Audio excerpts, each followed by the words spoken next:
All right, on your ISN, the key concepts that we've learned, we might want to note that from here, where this is where our eyeball would be,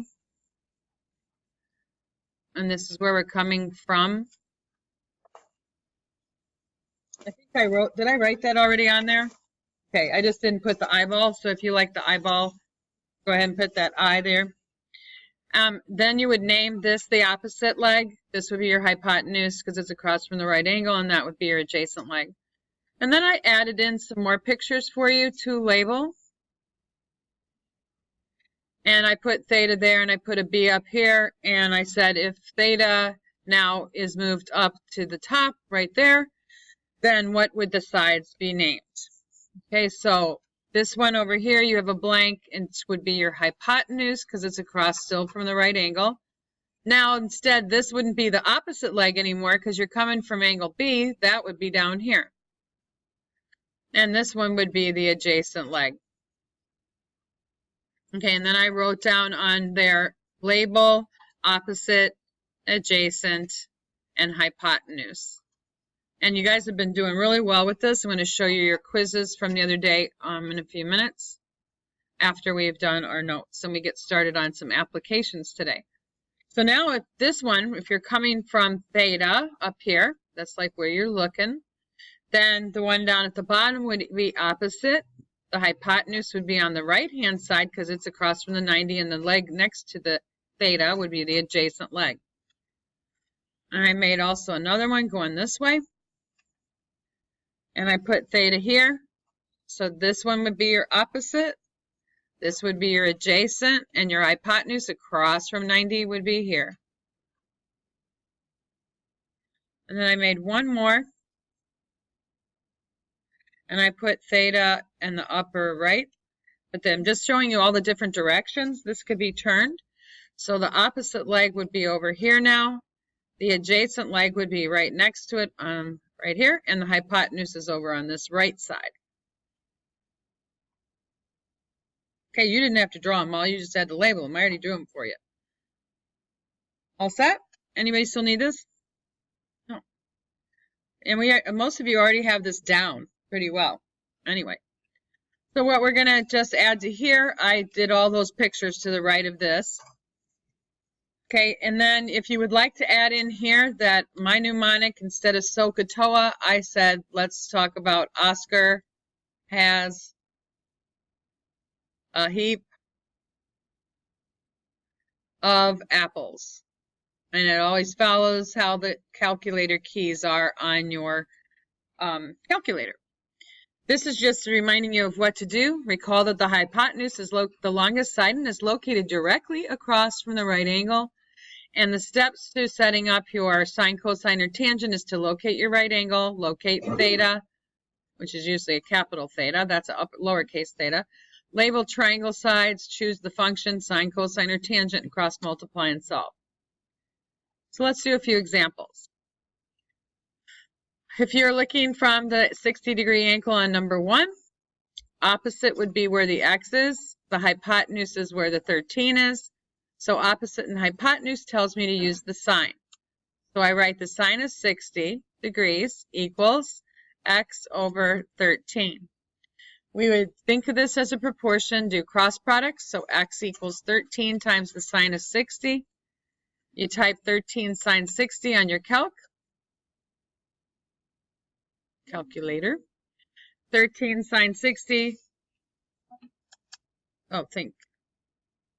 I'll go ahead and type it. And yes, 11.3 if we go to the nearest tenth. I'm going to be showing your quizzes a little later. Some of you really don't know how to round very well. If you're going to the nearest tenth, that is the nearest 0.1. So that's one place after the decimal. So you have to look at those 2 places after it to determine how to round it. Okay, number 2.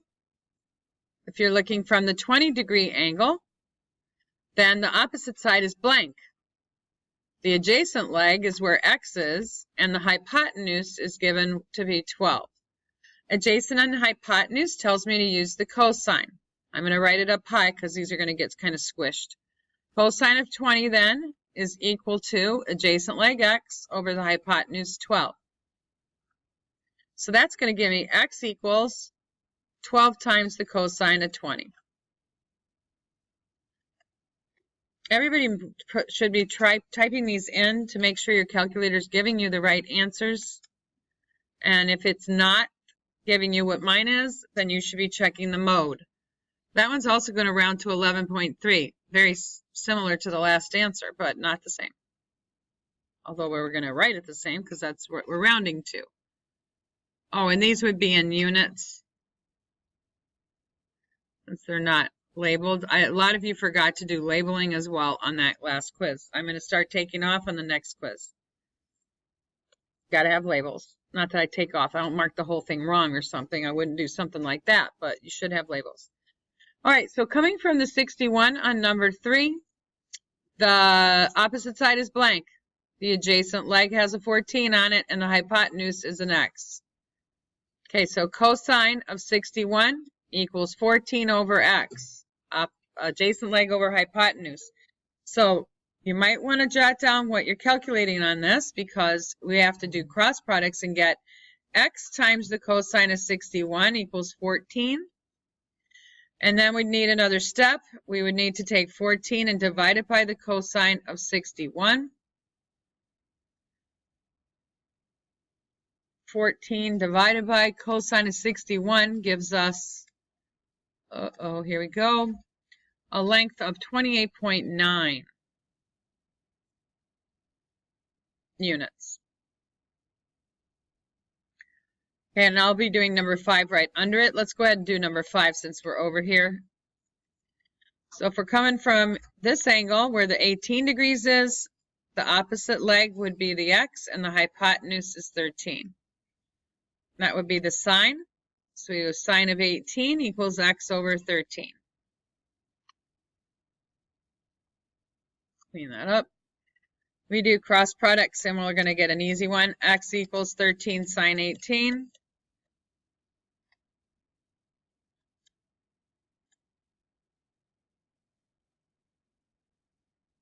Okay, is anybody not getting the right numbers? And that would round to 4.0.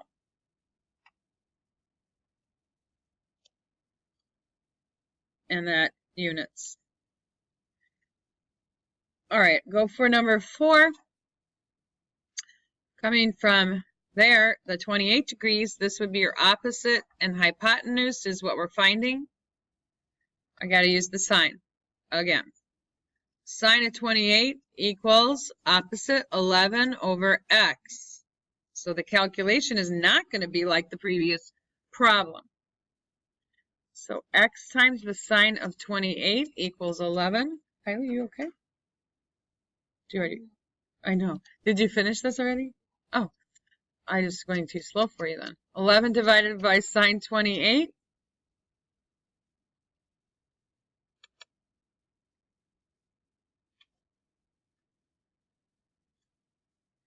$23.4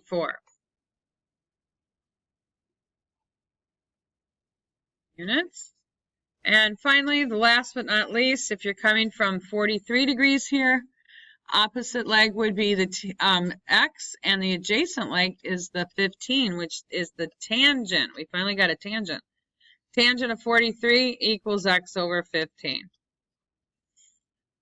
So we'll calculate 15 times the tangent of 43.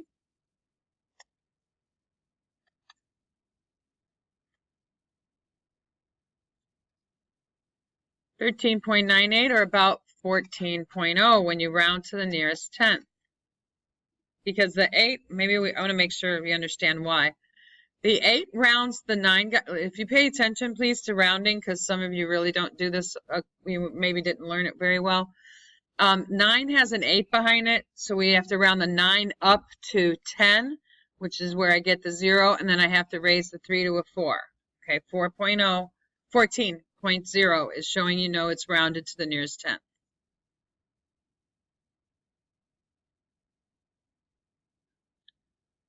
All right, that's to the 10th. Not everything should be rounded up, okay? So just don't do that all the time. If I'm asking you to go to the 10th, I want it to the 10th, not to the whole number. Okay, let's go now to that applications worksheet today. Now, I want you to think about word problems and not be afraid of them. I want you to look and say, okay, I can do this. You can do this. You can read it. You can make a sketch. So I'm going to see if what you guys want me to draw for my sketch. So what I want you to do is think about what would it look like if someone was flying a kite. So if Mary is flying a kite on a 50-meter string, is that string going to be going straight up in front of her, straight out in front of her, or at some kind of an angle? If you're flying a kite, where's that string going to be? At an angle? So what? It'd be like, okay, so let's make a little spot for Mary.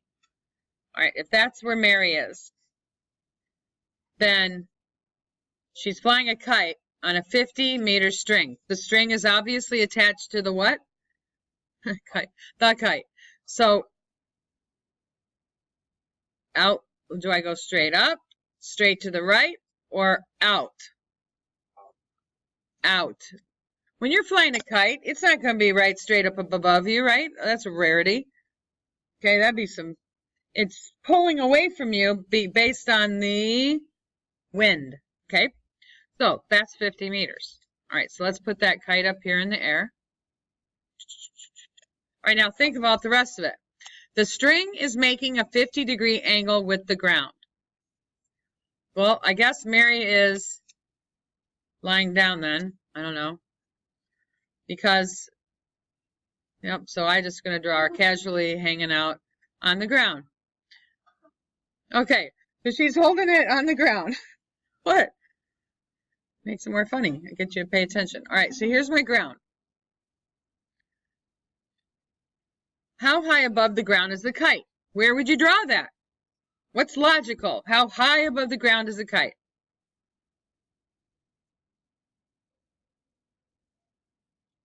Should I go like that? Straight down. Okay, so what kind of angle am I making? Right angle.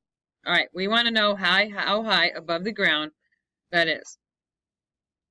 So, I don't know. Maybe Mary's laying on her stomach and I have a really crooked Mary. But anyway, otherwise she's looking that way and she's not even paying attention to her kite. I didn't do a very good drawing. Okay, so let's figure out how high above the ground the kite is. Do we have any more information? I'm missing something. I can't do anything yet. What's missing? This is what you guys do wrong in word problems, so I'm trying to have you pick it apart. What didn't I use that's in there? Makes a... All right, where's that going to go? By Mary or up by the kite? Keep reading. Is the ground by the kite?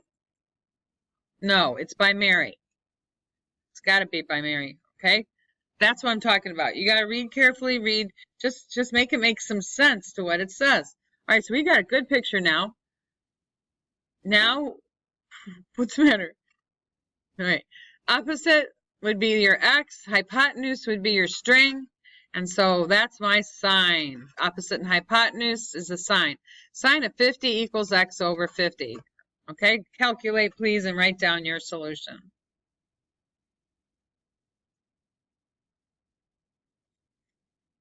Okay guys, what'd you get?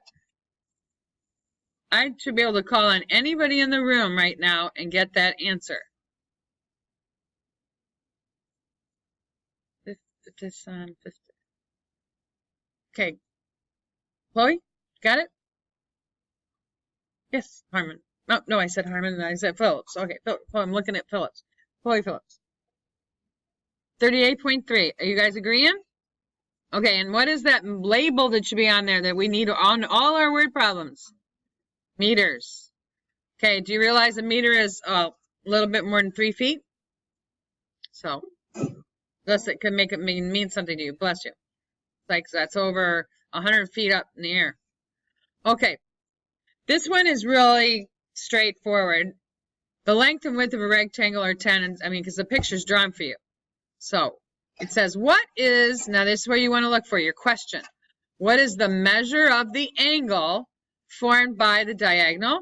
That's your diagonal. and the longer side. That's why that's x is between those two sides.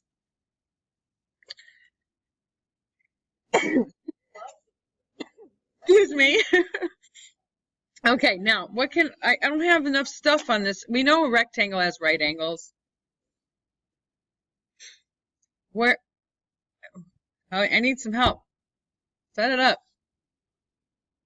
All right, Robert says 6 goes over here. Yes, you need that. Now what? Use your right triangle trig. That's the only way you know how to get an angle. That's the stuff we were doing yesterday. So, where's the 6 in relationship to my x degrees?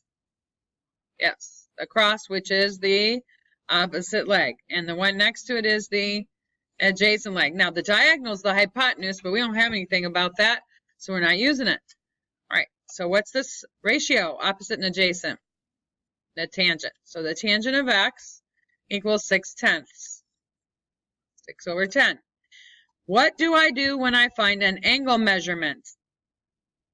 If you want to know an angle, you got to get rid of your tan. Second tan. Okay. So you're hitting second tangent, and then you're putting in 6 divided by 10. All right, y'all find that angle.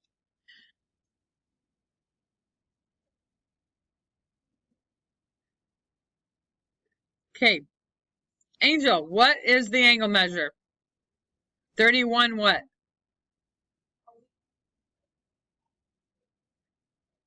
Okay, so then you rounded it to the nearest degree, or the nearest tenth of a degree, which would be accurately 31 degrees. Got it. That is rounded correctly to the nearest tenth, because the 6 makes the 9 go up to 0, and then 0 go up to a 1. All right, I want some help. A supporting cable. Think about this. Have you ever seen trees with cable with like strings attached to them and they're staked in the ground because they're brand new trees and somebody put a new tree in their yard? That's called a support cable or a support line. So I got a supporting cable to the top of a 250-foot tower, and that cable is 300 feet long. What should I draw? You can just use sticks. All right, tower. What would the tower look like? What kind of a line is a straight up line? A vertical line. Draw a vertical line. That's a good way to tell somebody what to do. Draw a vertical line. What am I going to label that vertical line? It's a 250-foot tower. Okay, 250. That's going to represent my tower.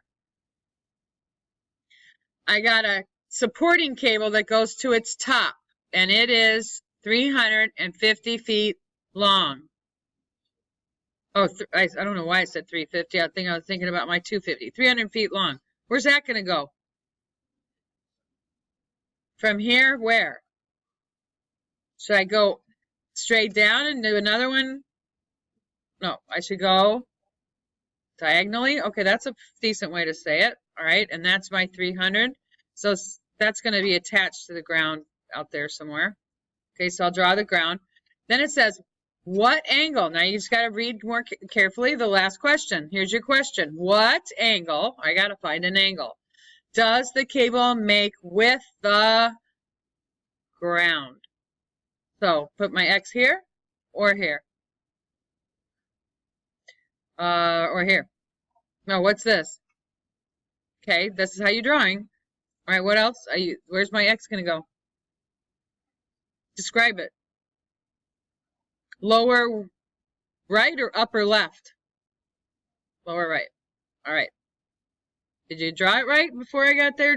I know I picked it apart to death. I could have gone really fast, but I want you to get it so you can draw it yourself. You're going to have some word problems. We're going to have a quiz on Friday. Right triangle trig. Or in a couple of days.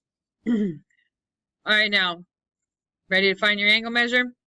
This would be your opposite leg to that angle we want to find, and this would be your hypotenuse. So that's the sine. Sine of x equals 250 over 300. All right, find your angle measure by doing second sine. which undoes the sine. I know you guys say sin.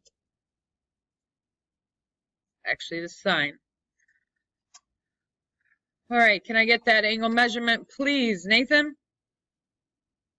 I don't know why, I just happened to look up and see Nathan.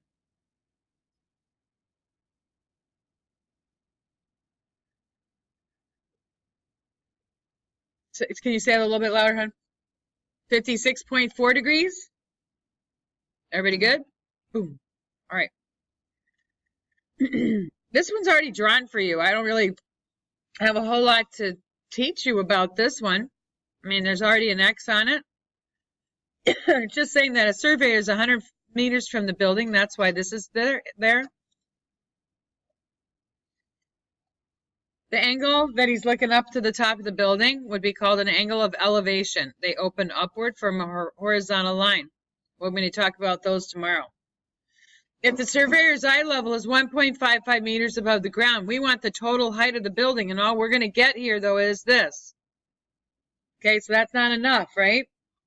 So what are you going to have to do after you find X?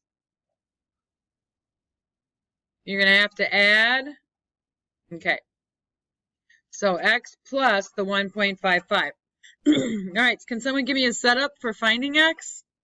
What's the equation I'm going to use to find X? Okay, it's not the sine, guys, it's the tangent. All right, this is opposite, this is adjacent. The hypotenuse is blank. Okay, so everyone get it? It's why it's tangent.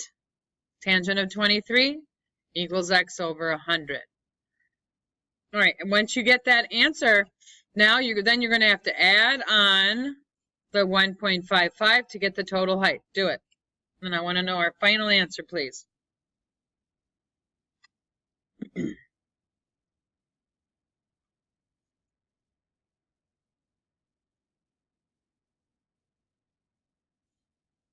Should be 44. Are we getting 44 after we add them?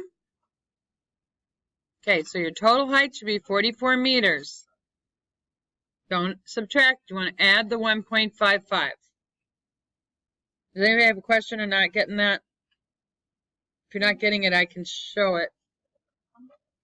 100, hold on, tangent of 23. Don't round it, add on 1.55. That's what I did. Now, if you're going to go to the nearest hundredth even, it's going to be 44. Because you got a 7 here. If you round that, that goes up, and that goes up. So it'd be 44.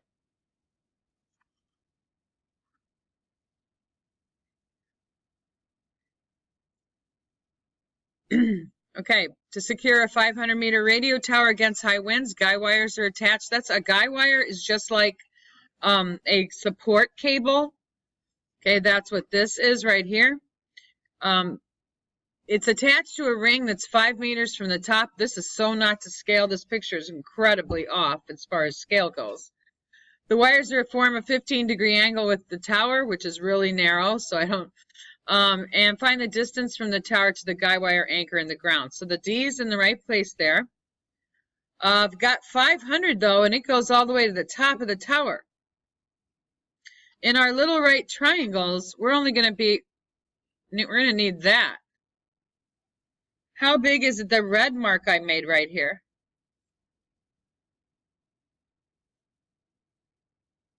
That's 5. That's 500. How big is, this is what I want to find. This is 15 degrees. How big is this? 495. 500 minus 5. All right, find it. Opposite over adjacent. Hypotenuse is missing.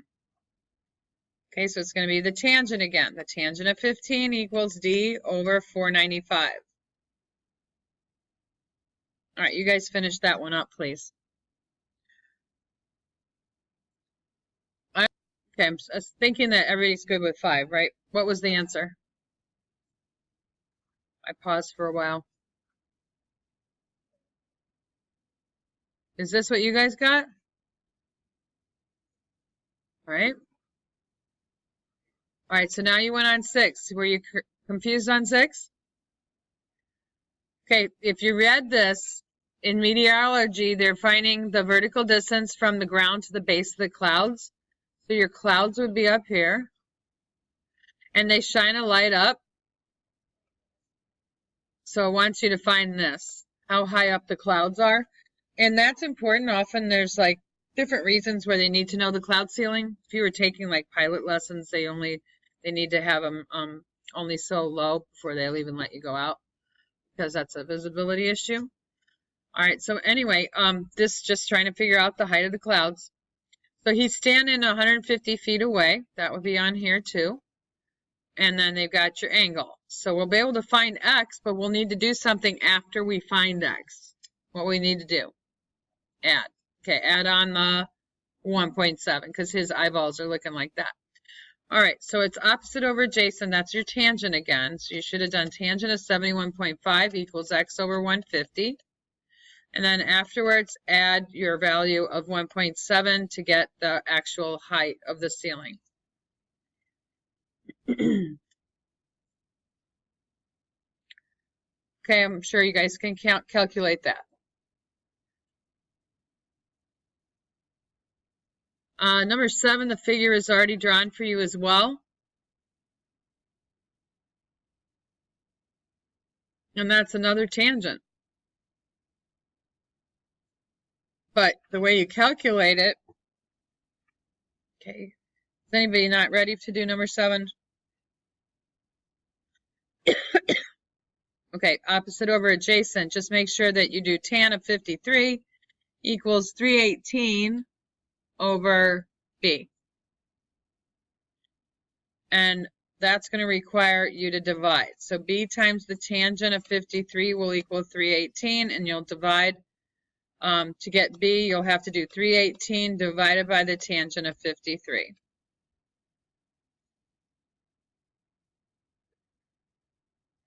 What is that? 318 divided by the tangent of 53.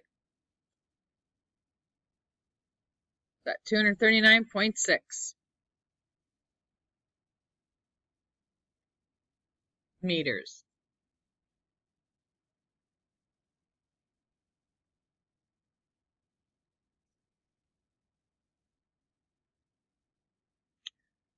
Just a little hint for number 8. I'm not going to do number 8. If you've got a ladder against a building, you want to find out how far up it goes. That's 70 degrees. Where is it? Right there. Okay, the base of the ladder. That's what you're doing for that one.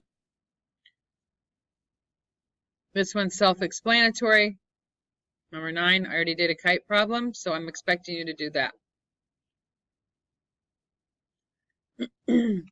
So let's talk about number 9, and then I'm going to pass back your quizzes and pause. If you're a volleyball player, please let's pay attention now to number 9. I liked sports.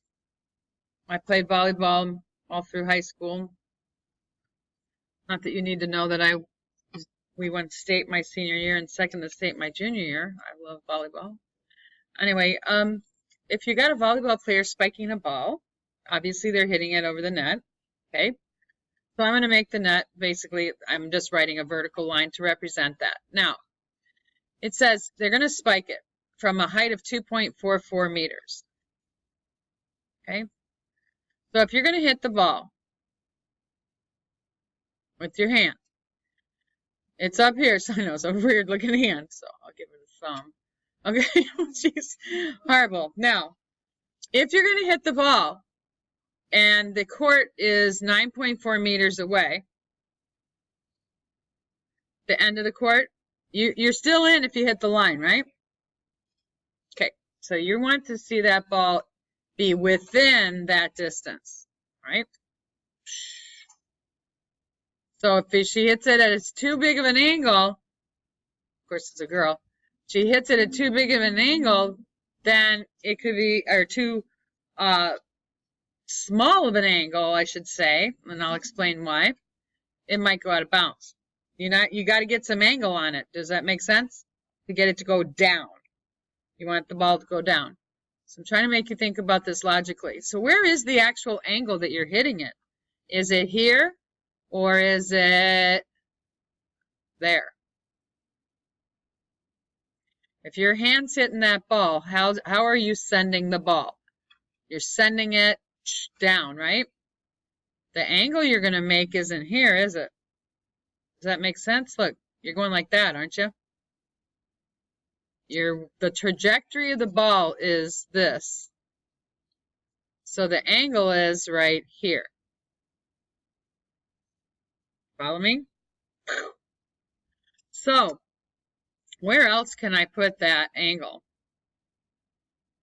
Because this is a horizontal line. So I'm going to tell you, this is an angle of depression. You're sending the ball down. So you're sending that angle, it says, the volleyball player spikes the ball from a height of 2.44 meters. Assume the path of the ball is a straight line.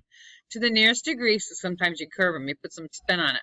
What's the minimum angle at which the ball can be hit and land within the court if the end of the court is at 9.4 meters away? So I want to know this angle, which could also be put here because of the Z, and we have alternate interior angles are congruent.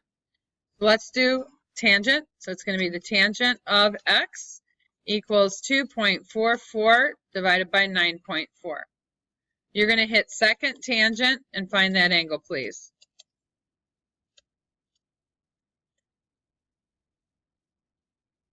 And now I want to talk to you about what that means. So what's that minimum angle? They're saying minimum, right? What is it? 14.6 degrees. That's not much of an angle. That's pretty not very deep. However, if they hit it at a larger angle, then it's going to start coming in that way. Does that make sense? The deeper, the bigger that angle, the more it's going to hit within the court. Who plays volleyball? Anyone? Oh, thought maybe more. I thought I might have some people on the volleyball. Any guys play volleyball? There's the volleyball team now. Okay, and let's make sense. You're at the mall. You go into the mall and you want to go up to the second floor in, let's make it Macy's. What do you got to do? You go up the escalator. What's that look like? You walk up to it and you go right on the stairs up there, going up. And it says that it's got to lift customers to a height of 22 feet. So that means you're going up and reaching up 22 feet. That's got to be on the vertical. If the angle between the escalator stairs and the ground floor will be 30, that's here. What's the length of the escalator? You want the hypotenuse. Find it. And I'm telling you, I'm just going to set you up on 12 so you can finish up your homework. Skateboard ramps, what do they look like? They're not going to be much fun if they're flat. Do they go like that? A ramp? That'd be boring. So you got a skateboard ramp with a height of 12 inches. Oh, it's only a foot tall. Oh, well. Not much of a ramp. All right, and the angle between the ramp and the ground will be 17 degrees. Where's the ramp? What would it be called in your right triangle? The ramp would be called the what? Hypotenuse. Okay, that's 17 degrees right here. To the nearest tenth of an inch, what will be the length of the ramp? You want another hypotenuse. Okay, set those up and solve them.